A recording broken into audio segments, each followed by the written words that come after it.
This channel does not promote any violent, harmful, or illegal activities. All content provided by this channel is meant for an educational purpose only. দেখছেন টিভি9 বাংলা। দ্বীপের সঙ্গে রয়েছে আমি শুভজিৎ। দ্বীপ, ঘড়ির কাঁটা বলছে সকাল 10টা মানে 10 খবর অন দ্য স্পট, একেবারে ঘটনাস্থল থেকে যাবতীয় খবরের আপডেট আপনাদের ড্রয়িং রুমে তুলে ধরবেন আমাদের সহকর্মীরা। তো শুভজিৎ, শুরুতেই আমরা নজর রাখবো 10টা গুরুত্বপূর্ণ খবরে এক নজরে।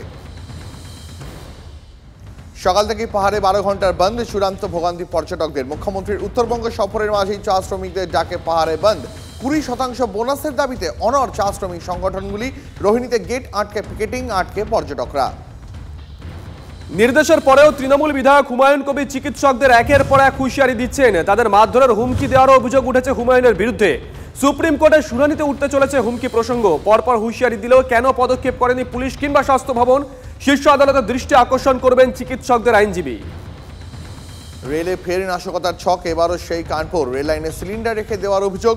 মুম্বাই থেকে লখনৌ যাচ্ছিল পুষ্পক এক্সপ্রেস। গোবিন্দপুর স্টেশনের কাছে লাইনের ওপর সিলিন্ডার পড়ে থাকতে দেখেন চালক। জরুরি ব্রেক কষে ট্রেন থামানো শেষ মুহূর্তে রক্ষা। ঘটনা তদন্তে রেল।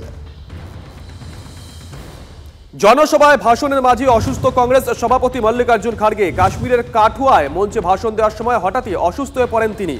তাকে ধরে চেয়ারে বসান নিরাপত্তা রক্ষীরা। প্রচারের ধকল থেকে অসুস্থতা মত চিকিৎসকদের। মল্লিকার্জুন খার্গের স্বাস্থ্যের খবর নেন প্রধানমন্ত্রী নরেন্দ্র মোদী। বন্যা ধসের জোড়া ফলায় নেপালে মৃত বেড়ে 170। নেপালে অবস্থায় আতঙ্কে ভারতেও।